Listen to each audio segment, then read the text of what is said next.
Chupa Chups was on the brink of bankruptcy but turned into a $4 billion giant. How did they pull off this remarkable turnaround, and where are they now? You see it everywhere. Gas stations, supermarkets, even at your local newsagent, with that unmistakable Daisy logo. But have you ever wondered how it all began? Who was the genius behind this sweet sensation? And what twists and turns shaped the brand into the global icon it is today? Buckle up as we dive into the sugary and surprisingly dramatic history of Chupa Chups. Our story begins in Catalonia, Spain, in the hands of a young man named Enric Bernat. Born into a family of bakers and confectioners, you could say sugar was practically in his veins. But Enric wasn't content with just continuing the family business as it was. Oh no, he had bigger dreams. He wanted to revolutionize the way we enjoyed sweets. But little did he know his journey would be anything but smooth. In the early 1950s, Enric took over an apple jam factory in northern Spain. The factory was struggling, and Enric was determined to turn things around.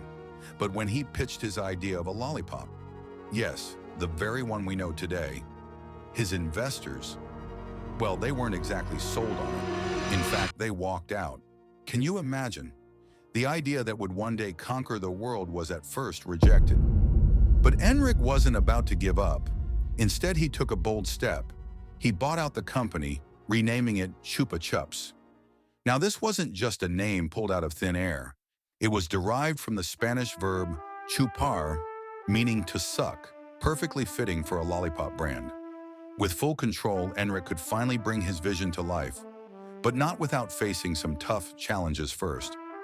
Chupa Chups quickly gained popularity in Spain, but Enric wasn't satisfied with just local success. He had his eyes set on global domination. The 60s and 70s were a time of aggressive expansion, with Chupa Chups crossing borders and oceans. But this rapid growth came with its own set of challenges. Different cultures, different tastes, and new markets meant that Enric had to constantly adapt his strategies. And then there were the business moves that didn't quite pan out.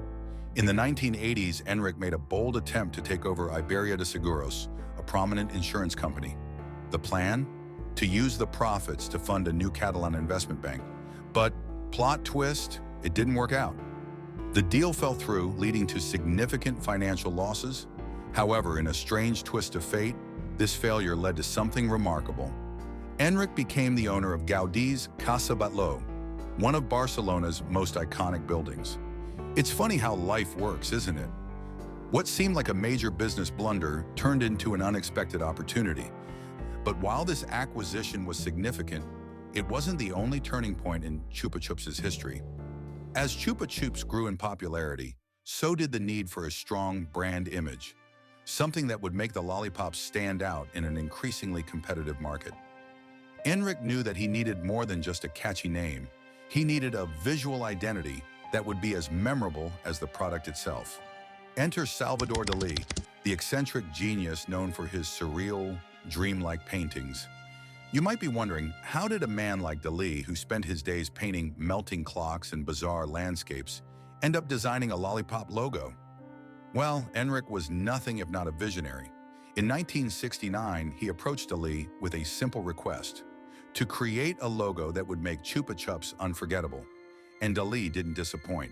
In less than an hour over lunch, he sketched what would become one of the most recognizable logos in the world. A bright daisy with the brand name proudly displayed in the center. But Dali didn't just stop there. He insisted that the logo be placed on top of the lollipop, so it would always be visible, even when displayed on store shelves. It was a masterstroke of both art and marketing. The Chupa Chups logo, simple yet bold, became a symbol of the brand's playful and creative spirit. With Dali's logo leading the way, Chupa Chups soared to new heights. The brand expanded to over 150 countries, becoming a global phenomenon. But even as it grew, the Bernat family was not immune to the pressures of running such a vast enterprise. Enric, always the visionary, decided it was time to pass the reins to the next generation. In 1991, he handed control of the company to his son, Xavier Bernat.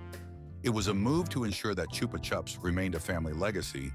But the world of business was changing rapidly, and so were the challenges. By the late 1990s and early 2000s, the confectionery market had become fiercely competitive.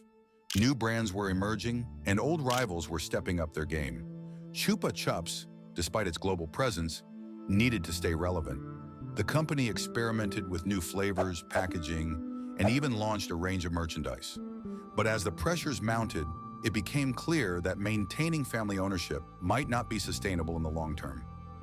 It was a difficult decision, but in 2006, the Bernat family decided to sell Chupa Chups to the Italian-Dutch confectionery giant Perfetti van Melle. This marked the end of an era for the Bernats, but it was also the beginning of a new chapter for Chupa Chups. Under Perfetti van Melle's ownership, the brand didn't just survive, it thrived. Today, Chupa Chups is more than just a lollipop. It's a symbol of fun, creativity, and a bit of childhood nostalgia. It's hard to believe that this global brand started with one man's dream and a simple idea: to put candy on a stick. And through the ups and downs, the triumphs and challenges, Chupa Chups has remained a beloved treat for people of all ages. So the next time you unwrap that daisy-covered lollipop, remember the incredible journey behind it. The story of Enric Bernat, the visionary who turned a simple idea into a global sensation, Salvador Dali, the artist who gave it an unforgettable face, and the countless people who've kept the Chupa Chups magic alive over the decades. And who knows, maybe the best is yet to come.